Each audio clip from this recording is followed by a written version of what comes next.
My fiancée ambushed me with a prenup at a $1.90 steak dinner. Her friends applauded. Her lawyer smiled. I closed the folder, stood up, and said, "Enjoy your legal buffet." Next day, her attorney called. "What did you do with your estate?"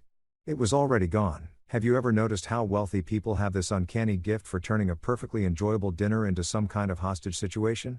I'm talking about the type of person who can't appreciate a beautifully cooked steak without attaching some kind of emotional price tag to it. That's exactly what went down on what was supposed to be a romantic evening overlooking San Francisco Bay. Except romance had apparently clocked out early, and no one had bothered to give me a heads up. We were at Swan, one of those rooftop spots where the waitstaff speaks in whispers and the wine menu requires both a translator and possibly a second mortgage. Rachel had insisted on the place, said it was perfect for a celebration, which in hindsight should have been my first warning sign, because in my experience, when someone tells you something is perfect, they're usually about to make it the exact opposite. The view was breathtaking, I'll give her that. The bay spread out like liquid silver beneath the setting sun. Sailboats drifting along without a care in the world, which made exactly one of us. The table was packed with her friends, and I use that term loosely, because half of them I'd never laid eyes on before that night, and the other half I'd crossed paths with once at some charity gala where everyone pretended to care about endangered wildlife while sipping champagne that cost more than actual conservation efforts. There was Bethany, who worked in private equity, which I'm pretty sure translates to I shuffle rich people's money around and act like it's complicated. There was James, whose entire identity lived inside his watch collection. And then there was the lawyer. Harold Dempsey, Esquire, attorney at law, guardian of assets, destroyer of good energy.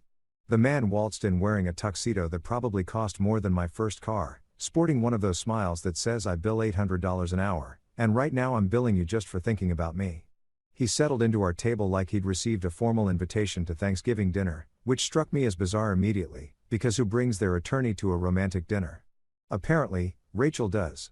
I was halfway through my steak, a glorious $90 cut of beef that had been raised on organic grass and probably daily motivational speeches, when Rachel tapped her champagne flute with one of those tiny dessert spoons. The whole table went quiet, and that is never a good sign. In my experience, when wealthy people stop talking and start listening, somebody's about to get played. And the smart money said that somebody was me. "Before we lock in the wedding plans," Rachel said, her voice carrying across the table with the confidence of someone who'd been rehearsing this in front of a mirror for days. "There's just one small thing we need to take care of." She smiled at me like she'd just announced we were adopting a puppy. Everyone else at the table was smiling too. Nodding along like this was some charming romantic tradition I'd somehow missed in all my years on Earth. That's when Harold the Destroyer reached into his briefcase, an actual leather briefcase that probably had its own liability coverage, and produced a folder. Not just any folder, but one of those high-end ones with an embossed cover and a little ribbon tie.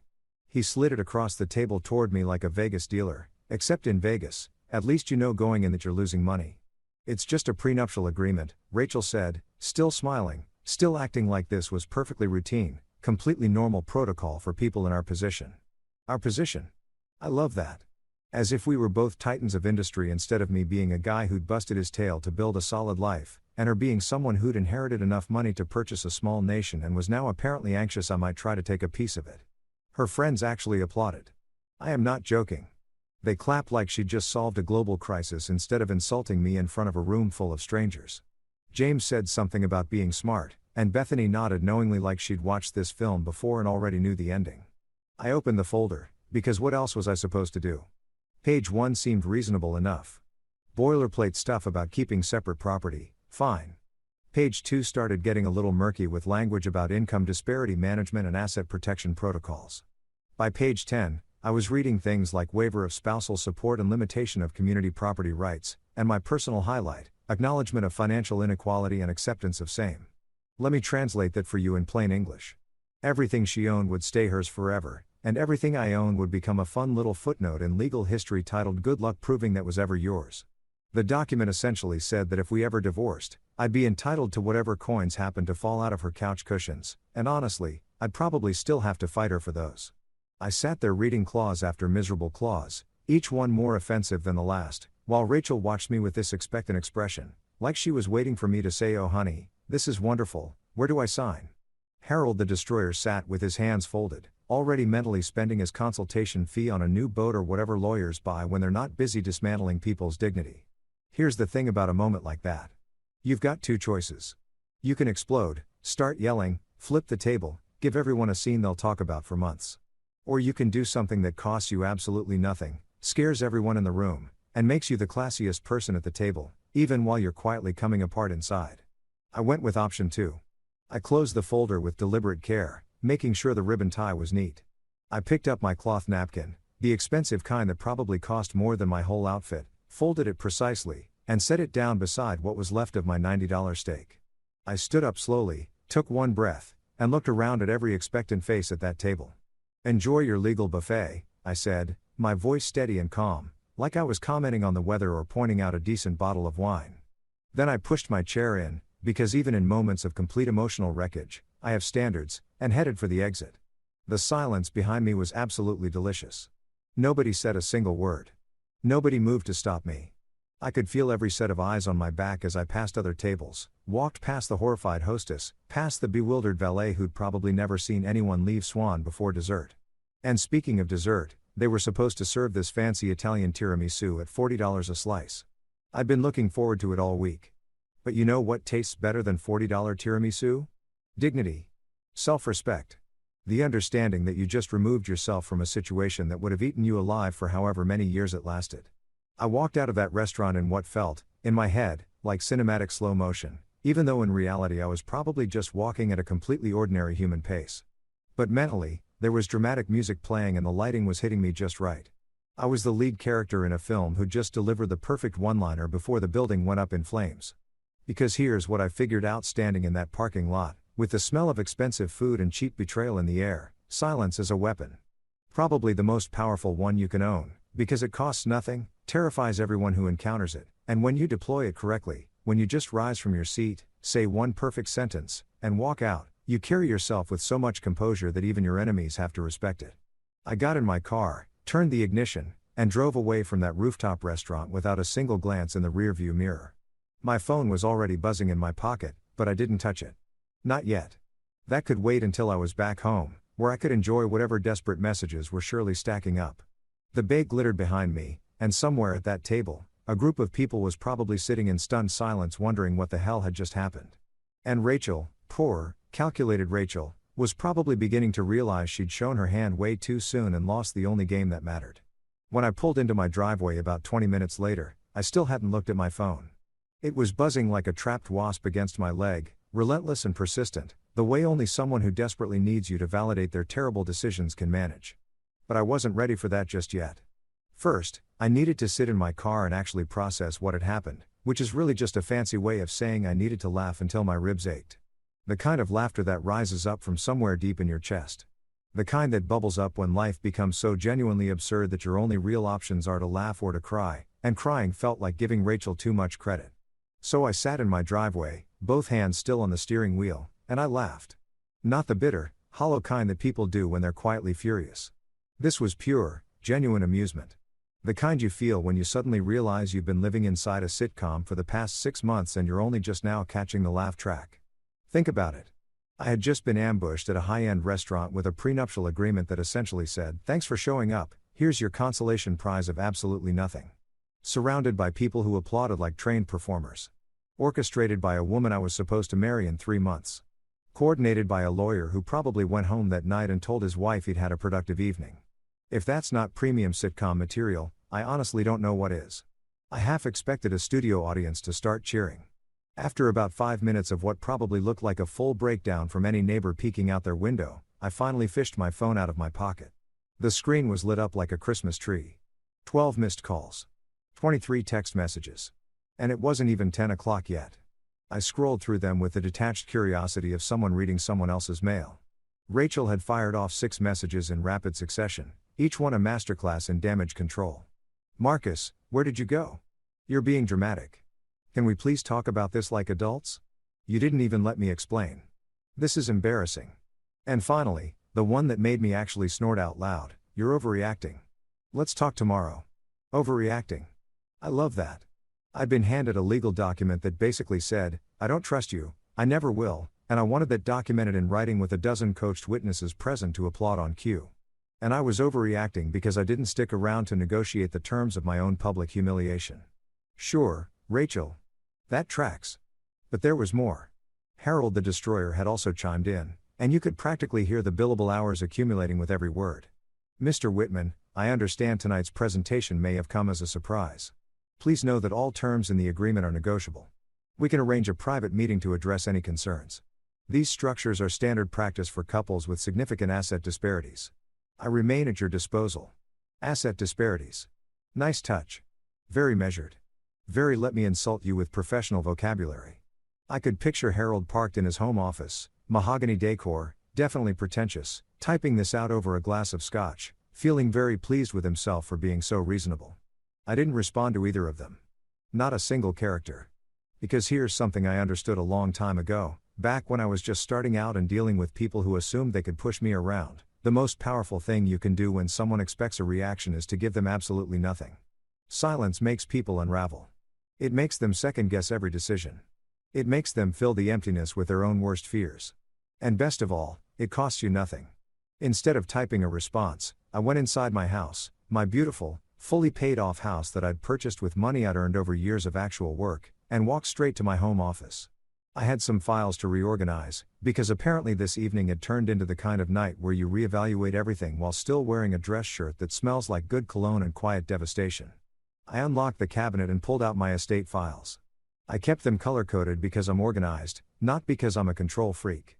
There was the green folder labeled active, current investments, live projects, things that needed attention. There was the blue folder labeled archive, closed deals, historical records, the financial equivalent of a photo album. And then there was the red folder. The red folder was labeled apocalypse. And it held exactly what you'd expect. Contingency plans for when everything falls apart. Divorce protocols, asset protection strategies, trust restructuring procedures, emergency contacts for attorneys who specialize in making problems disappear cleanly. I'd put this folder together years before Rachel ever came into my life, because I'd watched too many people get wiped out by trusting people who hadn't earned it. I pulled out the red folder, flipped it open, and grabbed a pen. At the top of a blank page, I wrote Rachel Abernathy in capital letters. Then I drew one long, satisfying line through it and moved her entire file from active to apocalypse. It felt good. It felt right. It felt like the kind of organized, quiet vengeance that Martha Stewart would fully endorse. While I was reorganizing my life, my phone kept buzzing. I glanced at it without picking it up, a skill I'd sharpened over years of dealing with people who treat their emergencies like they're automatically yours. More messages from Rachel. One from Bethany, probably trying to smooth things over. Two from numbers I didn't recognize, which meant her friends were now inserting themselves, which was just fantastic. I ignored every single one of them and went to the kitchen. You know what's genuinely great about living alone? You can eat whatever you want, whenever you want, and nobody's there to critique your choices or suggest you order something more sophisticated. I found a container of leftover Chinese noodles in the fridge, 3-day-old lo mein from that place down on Market Street that stays open until 2 in the morning and has absolutely no judgment about your life choices. I dumped the noodles in a bowl, hit the microwave for exactly 2 minutes and 30 seconds, and grabbed a bottle of wine from the rack.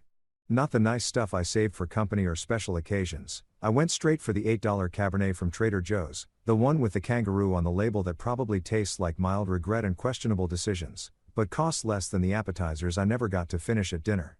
I poured myself a generous glass. And by generous, I mean almost to the brim, like someone who never learned about proper wine portions and doesn't particularly care. I sat down at my kitchen table with my lukewarm noodles and my budget wine and my freshly reorganized life. Then I raised my glass to the empty room and said out loud, like a total lunatic, here's to peace, quiet, and keeping my damn money. I took a sip. It tasted like victory, the kind produced by a winery that believes in quantity over quality. The noodles were a little soft. The vegetables had definitely seen better days. And here I was eating dinner alone at 10 on a Friday night after walking out of what was supposed to become a marriage. And you know what? It was perfect. Completely, genuinely perfect. Because here's the thing nobody warns you about when you walk away from something toxic, the immediate aftermath feels strangely peaceful. No more pretending. No more performing.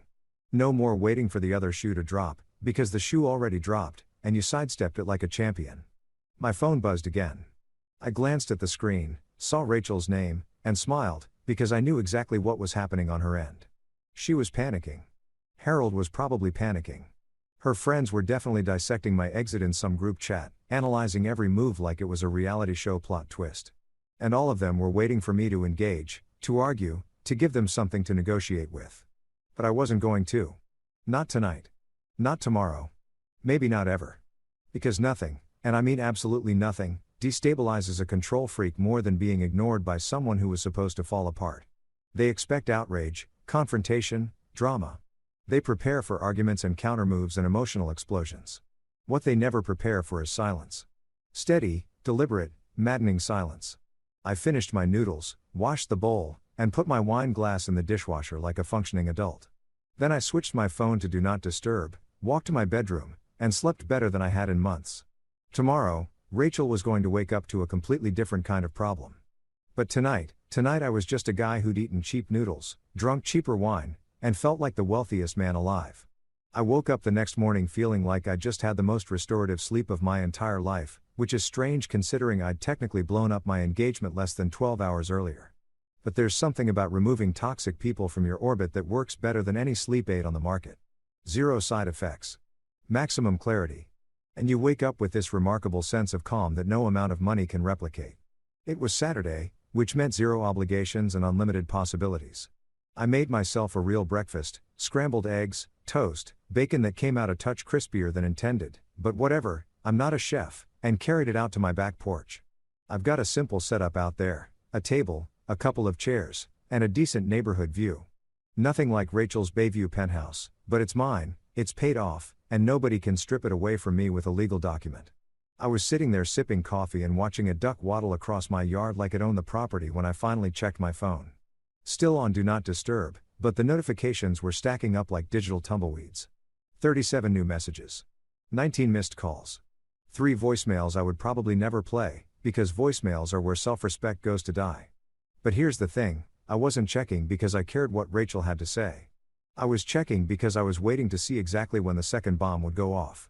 See, while everyone was fixated on the prenup drama, they'd completely overlooked a small financial arrangement Rachel and I had put in place about 6 months earlier. We'd opened what she called a joint vineyard account for our shared dream project. Rachel had this fantasy about owning a Napa Valley vineyard, one of those estates where wealthy people go to pretend they understand wine while sipping their own mediocre Cabernet and feeling deeply sophisticated.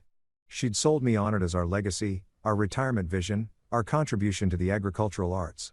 She had approximately a million romantic ways to describe what was essentially a very expensive hobby requiring 0 actual farming knowledge. We both contributed to the account, though in the interest of honesty, I'd put in significantly more, because I had actual liquid assets while her money was tied up in trusts and investments and whatever else people with inherited wealth do to keep it from sitting still. The account was meant for land acquisition, consultants, soil analysis, all that vineyard startup romance that sounds thrilling until you realize it's basically just throwing money at dirt and hoping grapes eventually show up. What Rachel hadn't noticed, because she never truly read the fine print on anything that didn't involve protecting her own interests, was that the account carried a custodial control clause. And the custodian was yours truly. Which meant 1 phone call and a few signatures was all it took for me to restructure the entire thing without her consent. And that's precisely what I'd done. On Thursday afternoon, right after Rachel texted me can't wait for our special dinner tomorrow night. With roughly 17 heart emojis, I'd walked into my bank and moved the entire vineyard account into an independent trust. Not a joint trust. Not a family trust. An independent, irrevocable, Marcus Whitman is the only person who matters trust. The timing was immaculate. She'd already scheduled her prenup ambush for Friday evening. I'd already executed my financial exit on Thursday afternoon. We were like 2 chess players who had no idea we were playing entirely different games. So there I was, Saturday morning, tossing crumbs to a duck who had absolutely no awareness it was witnessing the aftermath of financial warfare, when I imagined Rachel waking up in her penthouse. Probably pouring some organic, single origin, ethically sourced coffee that costs more per pound than actual gold, and deciding to check the vineyard account. Maybe she wanted to transfer some funds. Maybe she wanted to feel productive after the disaster of Friday night. Maybe she just wanted to look at the balance and remind herself things were fine. Whatever her reason, I knew the exact moment it happened, because my phone lit up with an incoming call from a number I recognized immediately. First Pacific Bank. Private Wealth Management Division. Rachel's bank. Our bank, technically, for the vineyard account. I let it ring. Instead, I topped off my coffee and waited. The duck quacked at something, probably judging everything about my choices. Ducks are more judgmental than people give them credit for. I tossed it another piece of toast. 3 minutes later, the same number called again. Then a text from Rachel arrived in all capitals. Call me now. Full caps. That's how you know someone's morning has completely unraveled, when they abandon punctuation and just start screaming through their keyboard. I pictured the scene perfectly. Rachel, probably still in designer pajamas that cost more than most people's monthly rent, sitting at her kitchen island, laptop open, staring at a banking portal delivering very unwelcome news. The account was still there. The money was still there. But the access was absolutely gone.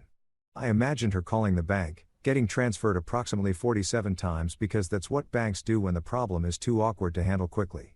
Until finally she reached someone in custodial services. Someone, let's call her Jennifer, because there's always a Jennifer in situations like these, who'd pulled up the account with the practiced efficiency of someone who deals with wealthy people's crises all day and has zero emotional investment in any of them.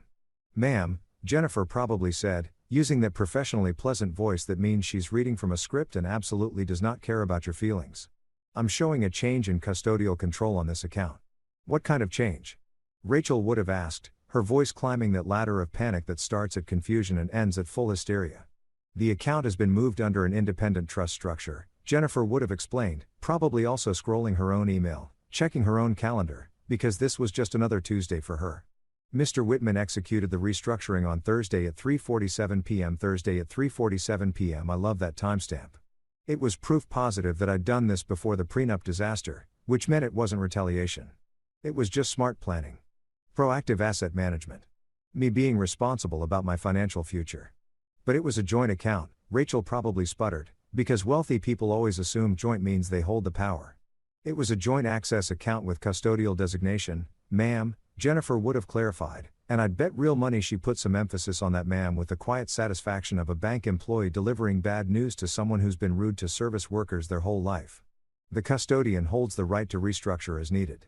The funds are now held in the Whitman Independent Agricultural Trust, registered under Federal Sovereign Shelter status." Federal Sovereign Shelter status. Lord, I love my lawyer. That was Malcolm's idea, my old friend from policy work who also happened to be a trust attorney with both a sharp mind and an appreciation for creative legal architecture. Putting the trust under Federal Sovereign Shelter status didn't just protect the assets.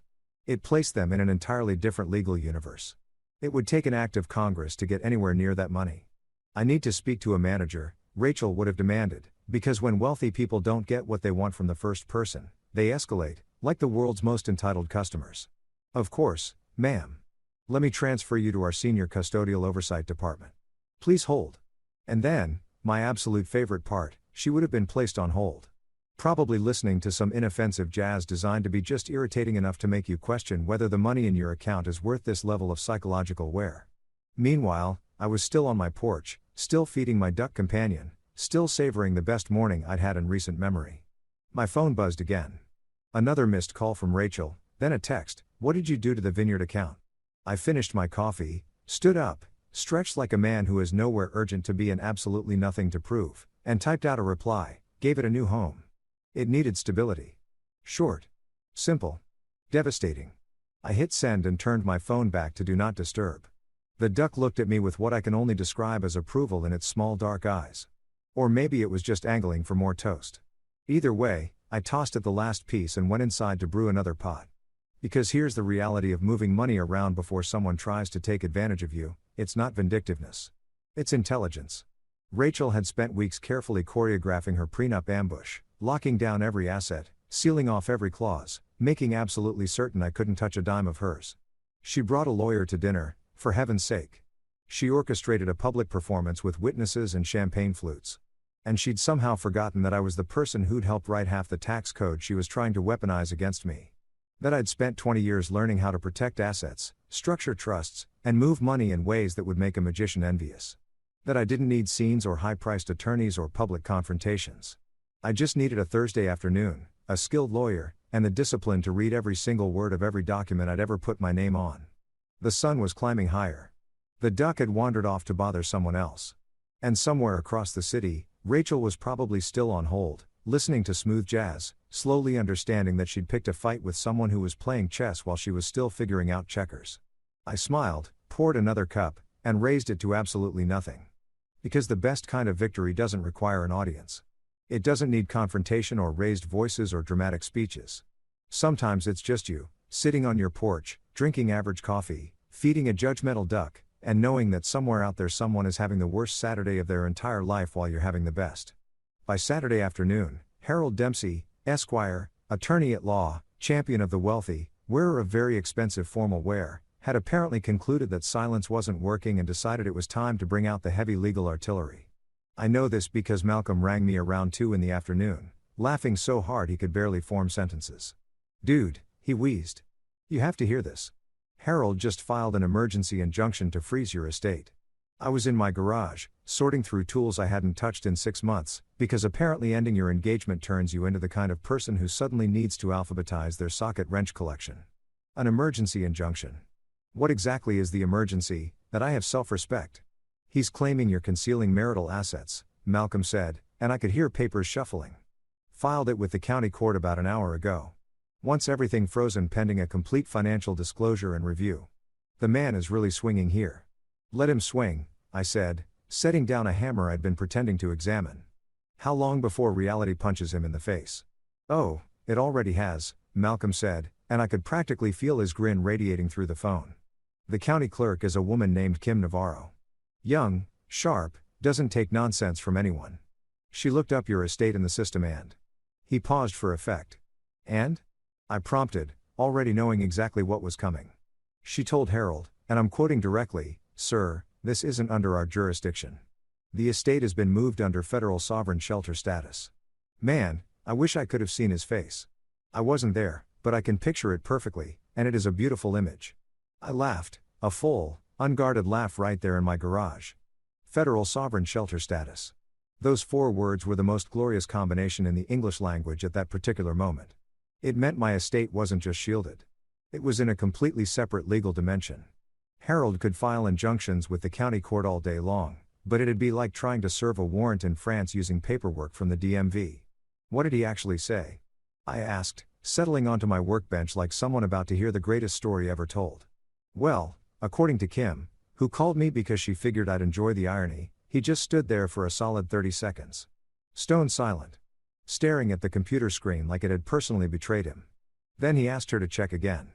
She checked again. Same result. Then he asked if there might be a system error. She told him the system was working perfectly fine, but that his understanding of federal trust law might need some updating." "She did not say that," I said, genuinely delighted. "She 100% said that. Kim has a master's degree in legal administration and 3 years of dealing with pompous attorneys. She is completely immune to intimidation," Malcolm said, clearly savoring every detail. "So Harold asks for her supervisor. The supervisor comes out, checks the same screen, tells him the exact same thing. Your estate is federally sheltered. Not their circus. Not their problem." I could picture every detail perfectly. Harold, in whatever obscenely expensive suit he'd worn for the occasion, standing in the county clerk's office, which is never a glamorous environment, fluorescent lighting, linoleum floors, the faint smell of old coffee and bureaucratic resignation. Being told by someone half his age that he'd just wasted everyone's afternoon, including his own. "So what happened next?" I asked, because this story was far too good to end there. "He left. But before he left, he asked Kim if she could at least tell him where the estate was registered. She told him she legally couldn't share that information without proper federal clearance, which he didn't have. Then she asked if there was anything else she could help him with, like maybe a pamphlet on federal trust law or directions to the nearest law library." "Absolutely savage," I said. "I like this Kim. Everyone likes Kim. She's already a legend in that office. Last year she made a guy cry for trying to file a fraudulent lien," Malcolm said, shuffling more papers. "Anyway, Harold walked out about 20 minutes ago. My guess is he's currently Googling what is federal sovereign shelter status and having a small existential crisis." "Good," I said, and I meant it. Not because I'm a cruel person. But because Harold had walked into that restaurant Friday night with his expensive folder and his rehearsed smile, fully expecting to steamroll me into signing away my dignity. He'd underestimated me. And now he was learning a very costly lesson about assumptions. Malcolm and I spent a few more minutes going over the specifics, the trust architecture, the federal registration, the various legal hoops someone would need to jump through just to get within range of my assets. It really was something elegant. Malcolm had helped me build this about 2 years back, long before Rachel was ever in the picture, because I'd learned early that the right time to protect yourself is always before you actually need it. After I hung up with Malcolm, I went back inside and made a sandwich. Turkey, Swiss, mustard, lettuce, nothing fancy, Just fuel. I was standing at the counter eating it when my phone rang with a number I didn't recognize. But I had a fairly solid guess about who was on the other end. I answered on the third ring. Marcus Whitman speaking. Mr. Whitman, this is Harold. His voice sounded like someone who'd been gargling a mixture of gravel and disappointment. Harold Dempsey. I believe we need to have a conversation. Do we? I took a bite of my sandwich and chewed slowly. Let him hear it. Let him know I was completely unbothered. I attempted to file a protective order this afternoon regarding your estate, he said. And I had to give him some credit, he was still trying to sound professional even as I could hear the confusion simmering underneath. The county clerk informed me that your holdings are no longer subject to local jurisdiction. That's correct, I said pleasantly. Is that a problem? Silence. A long, thick silence. The kind that settles in when someone realizes they showed up to a gunfight carrying a butter knife. Mr. Whitman, may I ask what exactly you did with your estate? I smiled. That was the question I'd been waiting for. I gave it a passport, Harold. It needed a break from toxic entanglements. Another pause, even longer this time. I could practically hear the machinery turning in his head, trying to work out whether I was joking, whether this was some kind of code, whether there was a legal precedent for an estate having travel documents. I'm not entirely sure I follow, he finally said, which is attorney speak for please explain this to me like I'm 5, because I am completely at sea. It's really quite straightforward, I said, setting down my sandwich to give this conversation my full attention. My estate is now held in a federally registered independent trust with sovereign shelter status, which places it outside county court jurisdiction, state court jurisdiction, really any jurisdiction you can access without federal clearance, which I'm fairly confident you don't have. Federal clearance, he repeated, and I swear I could hear a portion of his soul quietly exiting through the phone. Mr. Whitman, this is highly unusual. Is it? I asked innocently. I thought protecting one's assets was standard practice for people with, what was the phrase you used, significant holdings. I'm just following your lead, Harold. Being smart. Being careful. Making sure everything is properly locked up. This isn't, he stopped himself, probably realizing that anything he said next would make him sound either incompetent or hypocritical. Miss Abernathy is very concerned about the vineyard account. I'd imagine so, I said cheerfully. That account is now part of the Whitman Independent Agricultural Trust, also federally registered. It's perfectly safe, perfectly protected, and completely inaccessible to people who ambush their partners with prenups over dinner. Mr. Whitman, Harold said, and his voice had shifted, from professional to something that sounded uncomfortably close to pleading, a register I'd bet he rarely used. Surely there's some arrangement we can arrive at. The prenuptial agreement is, as I mentioned, fully negotiable. We can schedule a meeting, work through your concerns. Here's the thing, Harold, I cut in, still pleasant but with an edge that could have scored glass. Last night, you sat at that table with your premium folder and your expensive tuxedo, and you smiled at me like I was someone who didn't understand what was happening. You helped orchestrate a public humiliation. You assisted Rachel in turning what should have been a private, adult conversation into a staged performance for her social circle. And now you're on the phone asking for a meeting, asking to negotiate, because you finally realized that maybe, just maybe, you chose the wrong person to underestimate. Silence on his end. Deep, satisfying silence. So here's what I'm offering, I continued. You go back to Rachel and you explain that her financial advisor, which is me, by the way, in case she forgot, has restructured his holdings in a way that fully protects him from predatory legal arrangements. You tell her the vineyard account is secure and accounted for, just no longer within her reach. And you tell her that the next time she'd like to have a meaningful conversation about our relationship, she should try it without an audience and without legal counsel. Mr. Whitman, I really think. And Harold, I said, cutting him off one more time, because the momentum felt too good to slow down. You might want to revisit federal trust law. It's come a long way since your law school days. I'd hate for you to find yourself in this position again. Then I hung up. Mid-sentence.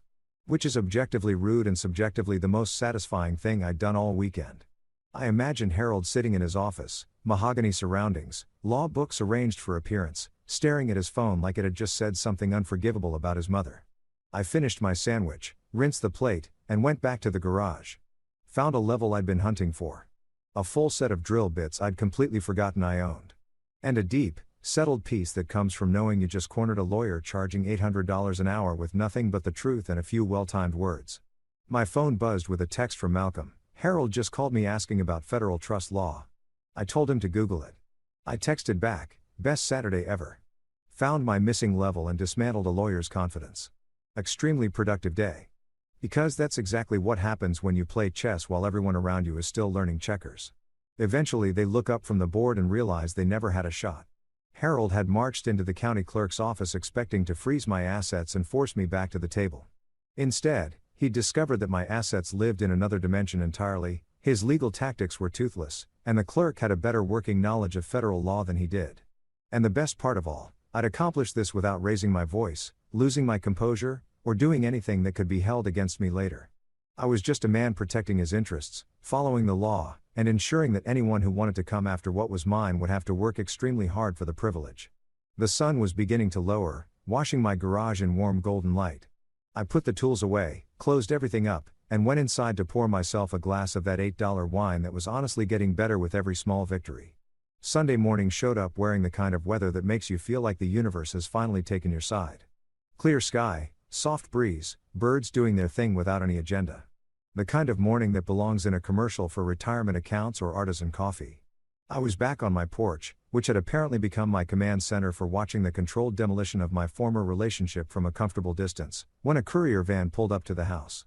Now, Sunday morning courier deliveries are never casual. This isn't an Amazon package or a birthday card from your aunt. This is the kind of delivery that means someone paid a premium to make sure something reached you at a time when you weren't expecting it. It's a power move wrapped in convenience. The courier was a young guy, maybe 25, in a uniform just a little too polished for the job, a sure sign this was a premium service. He cross-checked his tablet, verified my address, then checked the tablet again, like he was confirming he had the right target for a very important operation. "Marcus Whitman?" he called out, even though I was standing right there on my porch holding a mug that said "World's Most Adequate Human," a Christmas gift from Malcolm 3 years back. "That's me," I said, stepping down to meet him. He handed over a large manila envelope, the reinforced, heavy-duty kind, with a weight to it that told you this was more than a few pages. "Need a signature, sir." I signed his tablet, thanked him, watched the van pull away. Then I looked at the envelope. No return address, which was classy in a vaguely threatening way. Just my name and address on clean printed labels. Professional. Impersonal. But I knew exactly what this was and where it had come from. I went back inside, refilled my coffee, and sat at the kitchen table. I could have ripped it open immediately, but where's the satisfaction in that? Let it sit. Let it wonder if I was anxious, curious, worked up. Let it learn that I open important documents on my own timeline, not anyone else's. After finishing my coffee and scrolling through a completely unrelated email from my dentist about an upcoming cleaning, which felt hilariously mundane given everything happening in my life, I finally picked up the envelope and opened it. Inside was exactly what I expected, my estate declaration. The one I'd filed on Friday morning, roughly 6 hours before the prenup ambush, because I've always believed in getting ahead of problems rather than reacting to them. Every page was present, beautifully printed on heavy, high-quality paper stock. Every clause was legible. Every signature clear. Every notary seal perfectly pressed. But here's the detail that would have sent Rachel's blood pressure into dangerous territory. Her name didn't appear anywhere in the document. Not once. Not in the beneficiary section, not on the advisory committee, not in contingency planning, not even in the acknowledgments. It was as though she'd never existed in my financial world, which, as of Friday morning, was technically accurate. In her place, the primary trustees were listed as Grace Whitman, my sister, the woman who once told Rachel to her face that her shoes were trying too hard, and Malcolm Koss, my oldest friend and current favorite human being for helping me construct this legal fortress. The secondary beneficiaries included charities I actually cared about, a scholarship fund I'd been quietly supporting for years, and absolutely zero socially ambitious ex-fiancés with trust issues. I turned the pages slowly, savoring each one. There was the asset inventory, real estate, investments, the Vineyard Trust, even my small car collection, 2 vehicles, both fully paid off, and that counts for something. The distribution schedule. The tax strategy. The contingency protocols. Everything was there. Everything was solid. Everything was sealed. And then I arrived at the truly beautiful part, the exclusion clause. This was the section Malcolm had insisted on including, the one he called the nuclear option when we were drafting it. It read, in gorgeous legal language that probably cost him 3 hours and a bottle of very good scotch. Any individual who initiates, participates in, or facilitates adversarial legal action against the estate holder, including but not limited to prenuptial negotiations conducted in bad faith, public humiliation disguised as legal planning, or attempts to coerce estate restructuring through social pressure, shall be permanently barred from any and all benefits, considerations, or acknowledgments within this estate declaration, effective immediately upon such action and irrevocable in perpetuity. I read it 3 times. Each reading was better than the last. What this said in plain language, Rachel had excluded herself. Not me, her.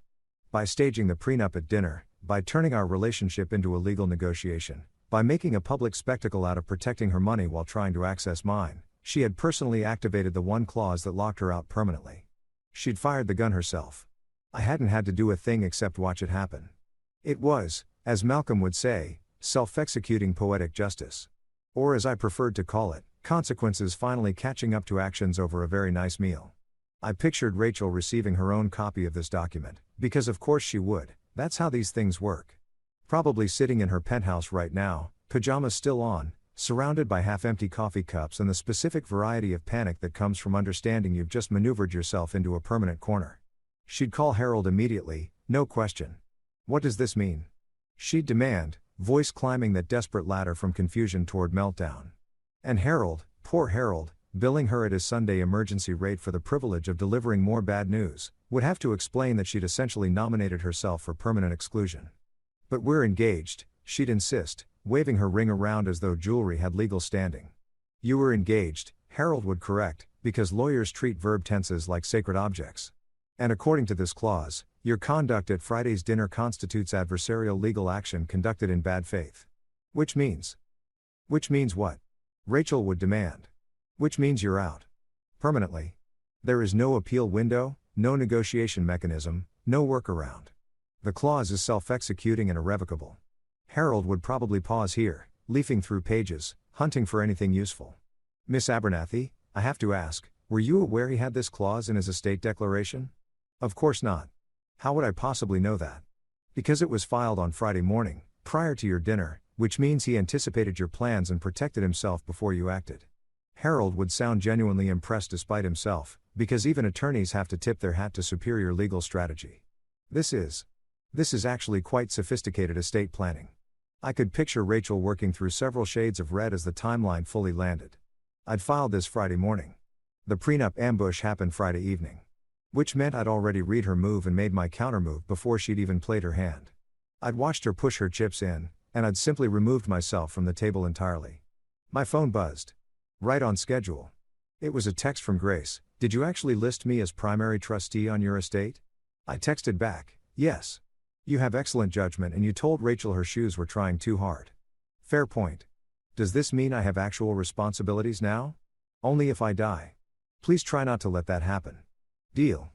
By the way, Malcolm called me laughing. What exactly did you do? Protected my assets from predatory relationship practices. Most Marcus answer in history. I'm proud of you. Also, Rachel has been calling me. Don't pick up. Wasn't planning to.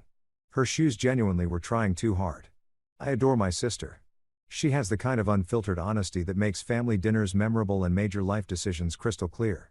When I first introduced her to Rachel at some charity event last year, Grace took one look at her and whispered, "She's calculating your net worth right now." I can see it in the way her eyes move. I'd laughed it off at the time. But Grace had been right. Grace is always right, which is alternately irritating and deeply reassuring. My phone buzzed again. Malcolm, Rachel's lawyer, just called me asking if the exclusion clause is negotiable. What did you tell him? I told him that irrevocable means irrevocable, and if he doesn't understand what irrevocable means, he might want to reconsider his career path. Then I hung up. Too much? Perfect. Good. Want to grab lunch? I feel like celebrating. Celebrating what specifically? The fact that you just drafted the most beautiful piece of preemptive legal architecture I've ever witnessed. And you built it before the offense even took place. That's not revenge, that's prophecy. I smiled, looking down at the estate declaration spread across my kitchen table. He wasn't wrong. This wasn't revenge. Revenge is reactive, messy, emotional.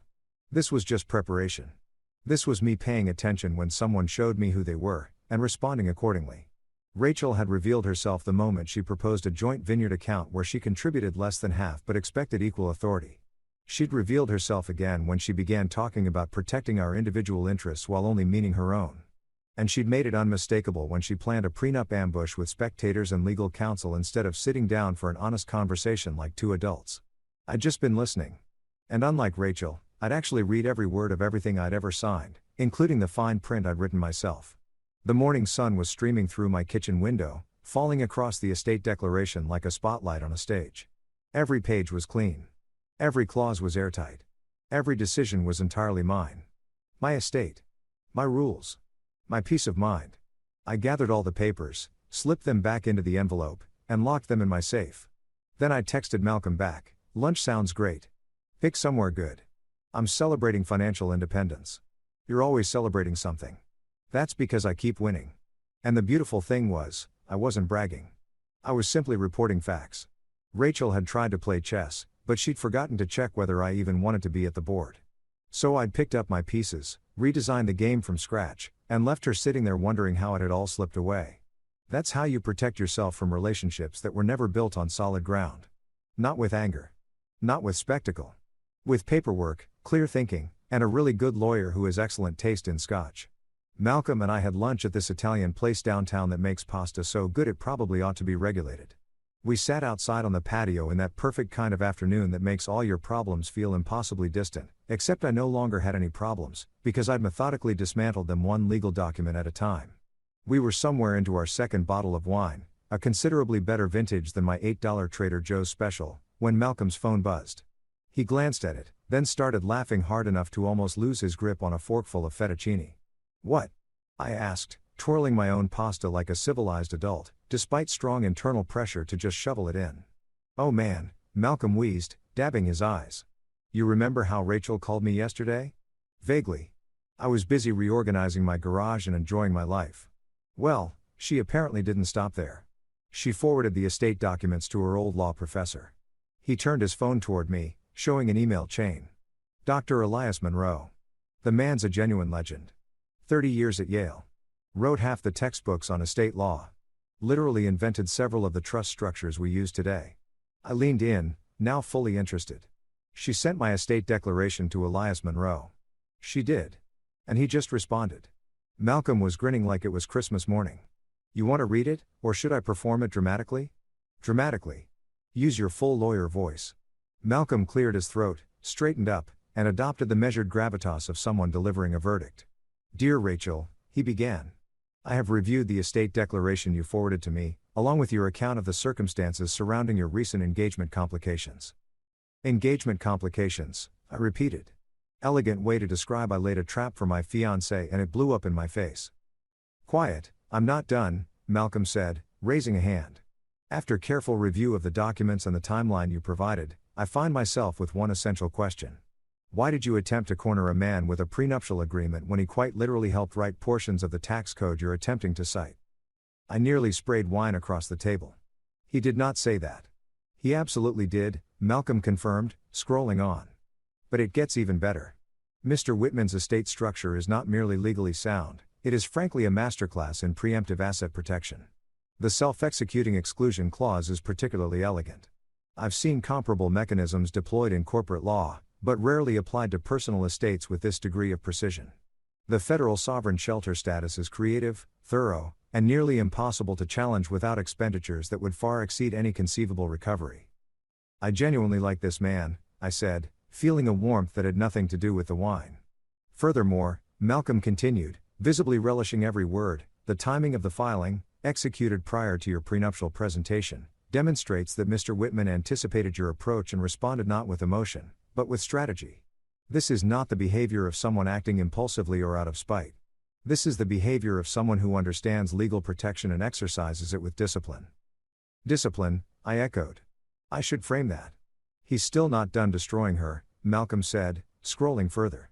"Rachel, I speak to you now not as a legal consultant, but as someone who has known you since you enrolled in my estate planning 301 course. You have always been sharp, driven, and capable. However, you have also consistently underestimated people you perceived as less socially positioned than yourself. Mr. Whitman may not come from generational wealth, but he is demonstrably a sophisticated legal thinker with resources and knowledge that rival, if not surpass, many of the attorneys you have relied upon." I raised my glass in quiet tribute to not coming from old money and still outthinking everyone in the room. Malcolm clinked his glass against mine. "To that. But here comes the closing argument. My professional recommendation is to cease all legal action immediately. The estate architecture is impenetrable. The exclusion clause was triggered by your own conduct, and any attempt to contest it will generate substantial legal costs with virtually no realistic chance of success. My personal counsel is to ask yourself why you felt the need to shield yourself from someone you claim to love, and why you chose to do so through public spectacle rather than honest conversation. Regards, Dr. Elias Monroe. We sat with that for a moment. The weight of that final paragraph landing on the table between us like something perfectly cooked, precise and quietly devastating. He just academically leveled her, I said eventually. That wasn't legal advice at the end. That was a professor telling his former student she'd failed both the assignment and the course. The man is a legend for a reason, Malcolm said, setting down his phone and returning to his pasta. Met him once at a conference. Sharp as a scalpel, no patience whatsoever for nonsense, and apparently zero tolerance for weaponized prenups. Did she write back? I asked, curiosity winning. Malcolm checked his phone. Oh, absolutely. She sent 3 paragraphs defending herself, justifying the prenup, explaining she was just being prudent, all the usual. He scrolled. He replied with 4 words. You were being cruel. I needed a moment with those 4 words. Not a legal argument, not a dissertation, not a paragraph of nuanced context, just 4 words that cut straight through everything to the truth of it. You were being cruel. Because that's what it was. Not careful, not strategic, not self-protective, cruel. Taking someone you claim to love and humiliating them in front of an audience because you valued your assets more than their dignity. I need to send this man something, I said. He doesn't accept gifts from parties involved in active legal situations, Malcolm said. Already looked it up. But I forwarded him a thank you on your behalf, and he replied that watching competent estate planning executed in real time was thanks enough. Professional solidarity, I said approvingly. Respect.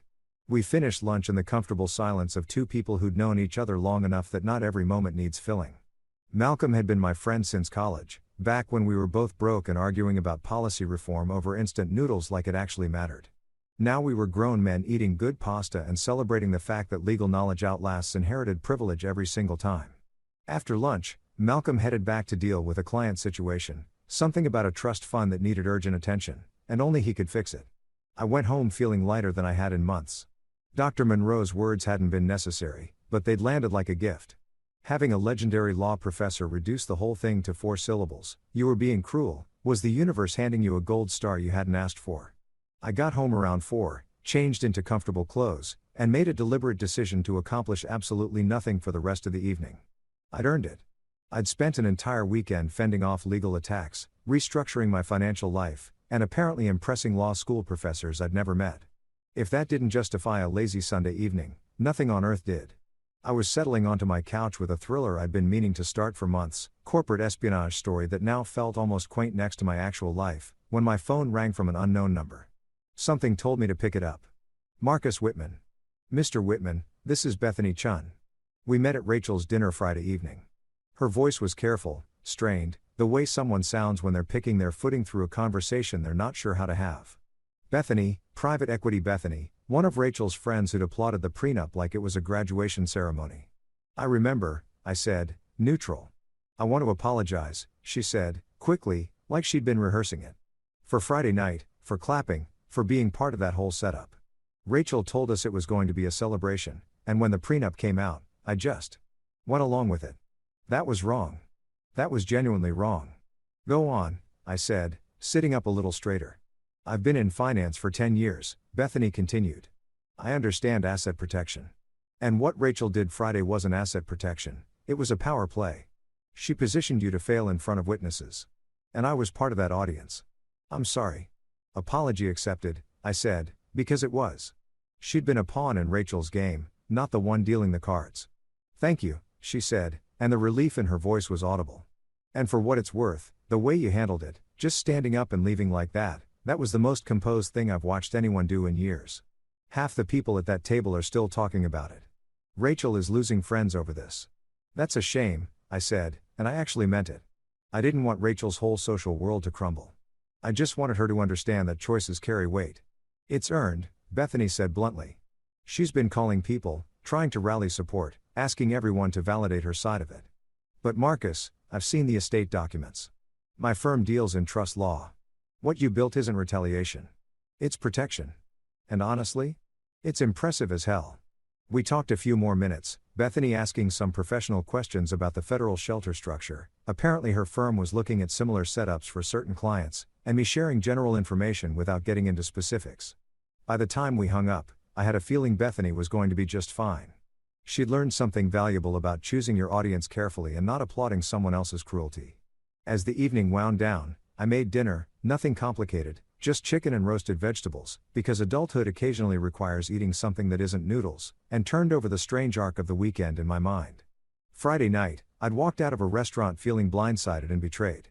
By Sunday evening, I had a law professor complimenting my estate planning, my ex-fiancée's friends calling to apologize, and a sense of inner calm that truly cannot be purchased at any price. The thing about revenge, and I say this as someone who apparently just executed a masterclass in it without entirely intending to, is that the best kind isn't theatrical. It's not about making scenes or torching bridges or getting even in some dramatic, public fashion. The best revenge is just living well, protecting yourself with intelligence, and letting other people's poor decisions speak for themselves. Rachel had tried to pin me down with a prenup, and she'd pinned herself instead with an exclusion clause. Harold had tried to freeze my assets and frozen his own confidence instead. And Dr. Monroe, a man I'd never crossed paths with, had summed it all up with more precision than I ever could have managed. You were being cruel. I finished my dinner, washed up, and poured one last glass of wine. Not the $8 stuff and not the restaurant splurge, something right in the middle. Good enough to genuinely enjoy, affordable enough not to wince if I spilled it. Then I went out to my porch and watched the last of the daylight fade, feeling grateful for legal knowledge, loyal people, and the kind of clarity that only arrives after you walk away from someone who was never really on your side. Monday was coming. The rest of the world would return to work. Rachel would probably try a new angle. Harold would continue his quiet reckoning with federal trust law.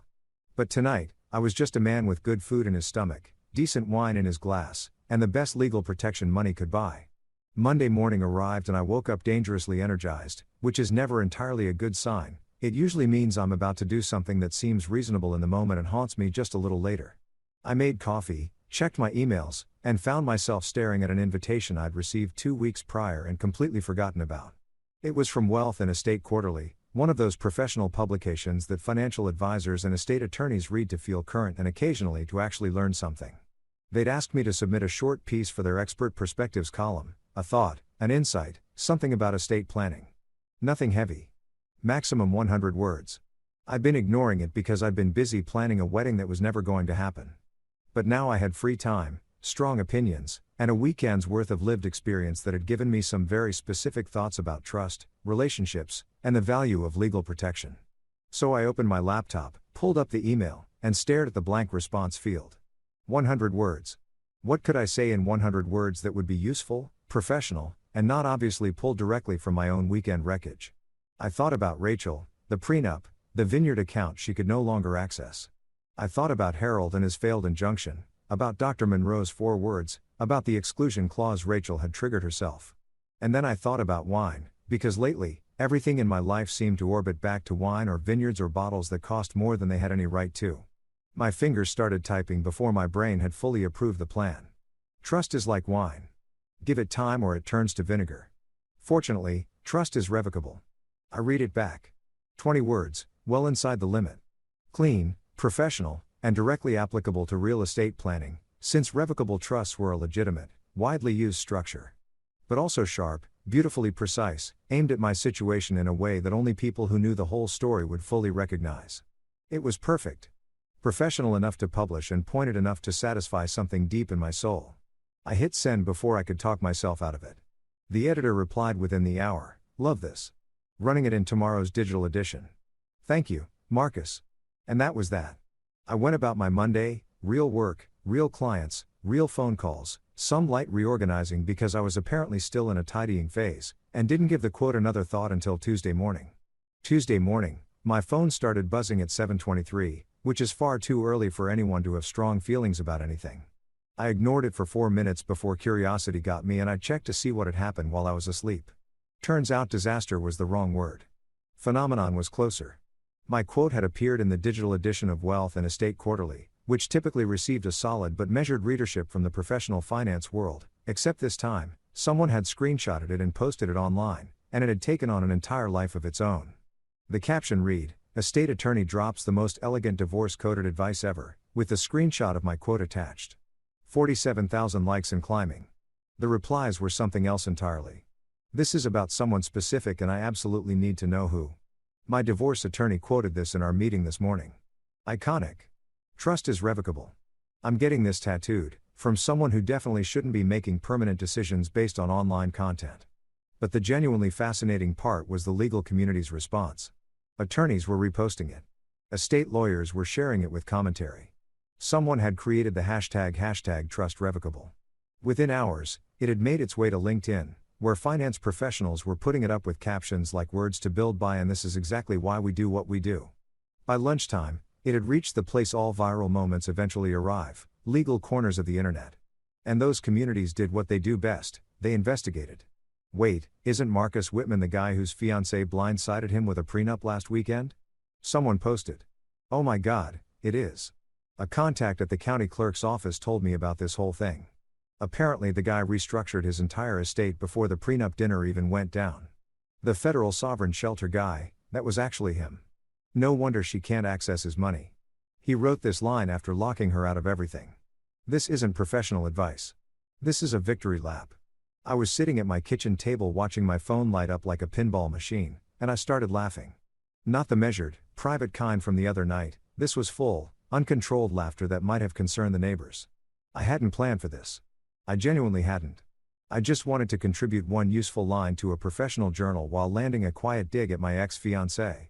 Instead, I'd accidentally become the internet's favorite bitter estate attorney, and legal Twitter had elevated me to some kind of folk hero status. My phone rang. Malcolm, already laughing before I'd finished saying hello. Dude, he said. You just broke legal Twitter. I wasn't trying to, I protested, watching the notifications stack up in real time. One sentence, Malcolm said. You wrote one sentence about wine and trust and now every attorney in 3 states is talking about Rachel without anyone saying her name. This is art. People are apparently planning tattoos. Marcus, I know. I saw. Someone tagged me asking if I was your lawyer, and I said yes. I now have 200 new followers. You've made me internet famous by association. I kept scrolling through responses. Someone had paired my quote with a side-by-side breakdown of different revocable trust structures. A law firm in Boston had put it up in their break room. A family law attorney had printed it out and taped it to her filing cabinet. And then I found the ones about Rachel. Rachel Abernathy was circulating. Not officially trending, but enough that people were drawing connections. A charity event she'd been organizing for months had been quietly cancelled. 2 speaking invitations had been removed from event websites. Friends were distancing themselves on social media in numbers significant enough that people were noticing and writing about it. I felt something that might have been a flicker of guilt. But it passed pretty quickly. I hadn't named anyone. I hadn't told the story publicly. I'd written one sentence about wine, and the internet had done the rest. If Rachel was facing social consequences, it was because people who knew her had connected the dots themselves. Grace texted, "You're trending online. Mom wants to know if this is good or bad." I replied, "Good. I think I wrote something about wine and now I'm apparently famous for being quietly petty. That's completely on brand. Mom says congratulations. Dad wants to know if you're still coming for dinner Sunday. Wouldn't miss it." My phone buzzed with an incoming call from a New York area code I didn't recognize. I answered carefully. "Mr. Whitman, this is Jennifer Park from the Wall Street Journal. I'm working on a piece about social media and professional advice, and I'd love your perspective on your viral quote." The Wall Street Journal. The actual Wall Street Journal wanted to discuss a piece of quiet revenge I dashed off in 30 seconds over morning coffee. "I appreciate the call," I said, years of professional instinct kicking in despite the surreal nature of the situation. But I think the quote holds up on its own. Trust is central to estate planning, and like wine, it demands care and patience. What inspired it? She pressed. "Personal experience and professional observation," I said, which was completely true and entirely unhelpful. The best guidance usually comes from living through something. We went back and forth a few more minutes, me giving carefully diplomatic non-answers, her gently probing for confirmation it was about Rachel. I neither confirmed nor denied, which probably made the whole story more compelling than if I'd just told her everything outright. After hanging up, Malcolm called again. "Was that the Wall Street Journal? How did you?" "They rang me too, asking about federal sovereign shelter status and whether it connected to your quote. I told them I don't comment on client matters, but that your estate planning was exemplary. They're probably writing this story regardless of whether we cooperate." "Great," I said, though genuinely, I was a little thrilled. So my breakup is going to appear in the Wall Street Journal. Your quote is going to appear in the Wall Street Journal, Malcolm clarified. Your breakup is just the subtext. There's a meaningful difference. By that evening, the quote had appeared in 3 financial newsletters, 2 legal blogs, and an Instagram account dedicated to corporate wisdom that had 800,000 followers. Someone had turned it into a motivational poster with sunset imagery and wine glasses. A law school professor had used it to open a lecture on revocable trusts. And through all of it, Rachel had gone completely dark on social media. No posts, no comments, no activity, just silence, which in the modern era is basically a white flag. I made dinner, leftover pasta from the weekend, because I believe in using what I have, and scrolled through the conversation I'd accidentally ignited. Think pieces about trust in relationships. Debates about how to do a prenup right. 17,000 people who had apparently never considered that trust was revocable and now felt very strongly about it. My favorite response came from a divorce attorney in Chicago who'd written, 20 years in family law. This quote is going on my business cards. Thank you, Marcus Whitman, for compressing my entire career into one line. I raised my glass of leftover wine, because of course I was drinking wine while reading about my wine quote going viral, and toasted to nothing in particular. The real satisfaction wasn't the attention or the notifications or even the quiet implosion of Rachel's social calendar. The real satisfaction was that I'd said something honest and useful and people had recognized it as both. Yes, it was pointed. Yes, it came directly from my situation. But it was also genuinely sound thinking about estate planning and the role of trust in protecting yourself. Trust is like wine. Give it time or it turns to vinegar. Fortunately, trust is revocable. 20 words written in 30 seconds had become the most widely shared thing I'd ever put out into the world. And I hadn't even been aiming for that. I'd just been honest about what a very strange weekend had taught me. My phone buzzed one more time. Unknown number. A text, "This is Dr. Elias Monroe. Your quote was elegant. Well done." I stared at it for a long moment, then saved the number and replied, "Thank you, sir. Your 4 words were pretty elegant too." He sent back a single thumbs up emoji, which from a legendary law professor was basically a standing ovation.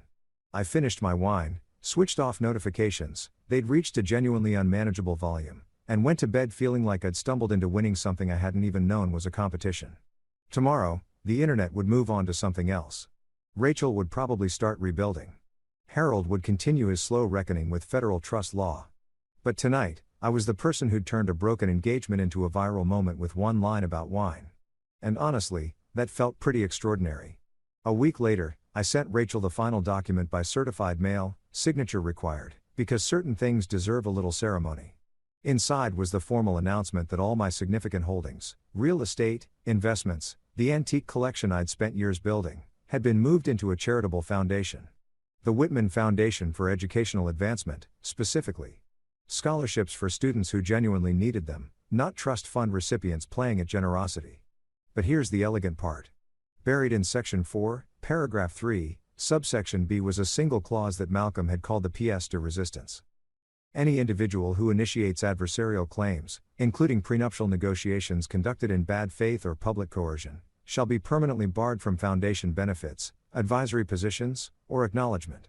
Rachel had triggered it herself the moment she staged that dinner. She'd automatically closed every door. My foundation attorney, a brilliant woman named Diane who specialized in nonprofit law, called it self-executing poetic justice. I called it a Tuesday. Now, if Rachel ever wanted to be anywhere near my money, she'd have to make a charitable donation first. And even then, the only thing she'd be funding was scholarships for kids who weren't her. I slept incredibly well that night. Rachel made one last attempt. She called Harold, who by that point sounded like a man whose spirit had quietly packed its things and taken an extended holiday somewhere far from estate law.